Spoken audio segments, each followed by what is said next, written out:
Aniket, I believe you've been working in wildlife tourism for more than 10 years, and you aid in the conservation of concerned landscapes in central Indian forests and grasslands by merging wildlife experiences with experiential opportunities with local communities. What do you think is the most effective way to assess if the curriculums we are using are climate education friendly?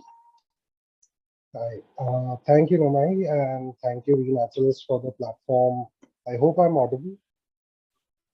Yeah. Yes, you are. Yes. So thank you, everyone, for the opportunity to share some of my learnings from the landscapes that I've been working with. First and foremost, building on what Daniel, Adedoyan, and Vidya have been speaking about, making education subjective to the landscape that we're working. So, for example, like how Vidya said, working in a tiger reserve, you have to make the subject about the tiger, about the people, about what it is. So, like how Adedoyan said, you can't talk about kids from a tiger reserve being concerned about polar bears.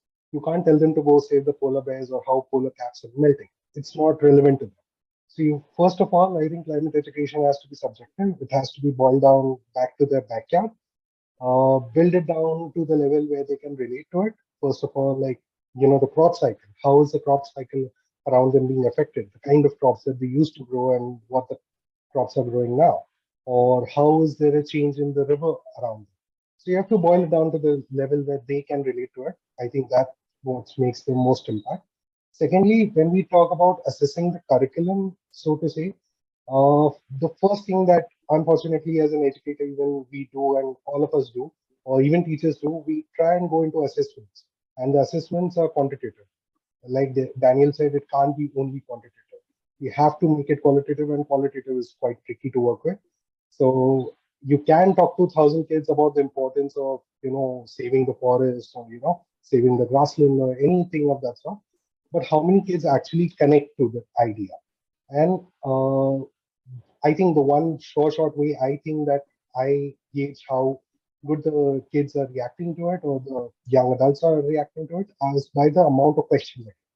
If I'm not getting any questions from my audience, that means I'm just lecturing. And that's not what impact should be.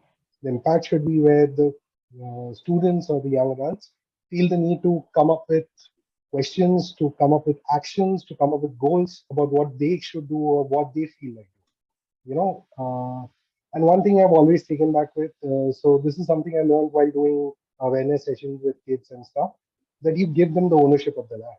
Even if tomorrow I'm doing a session in, let's say, Africa, and if I'm talking to kids in Africa, the first thing I'm going to say is the land belongs to you.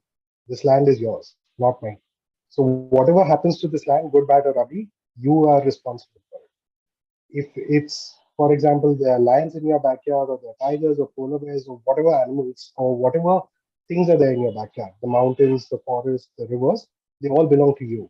It's your sense of ownership that should kick in, and that's how you should protect. So I think building a sense of ownership would be one, then getting the local context right, making it relatable, the content, and third, trying to make actionable goals or, get the students to see questions. I think that's how would, you can assess how impactful your curriculum or whatever you're trying to teach the kids is working.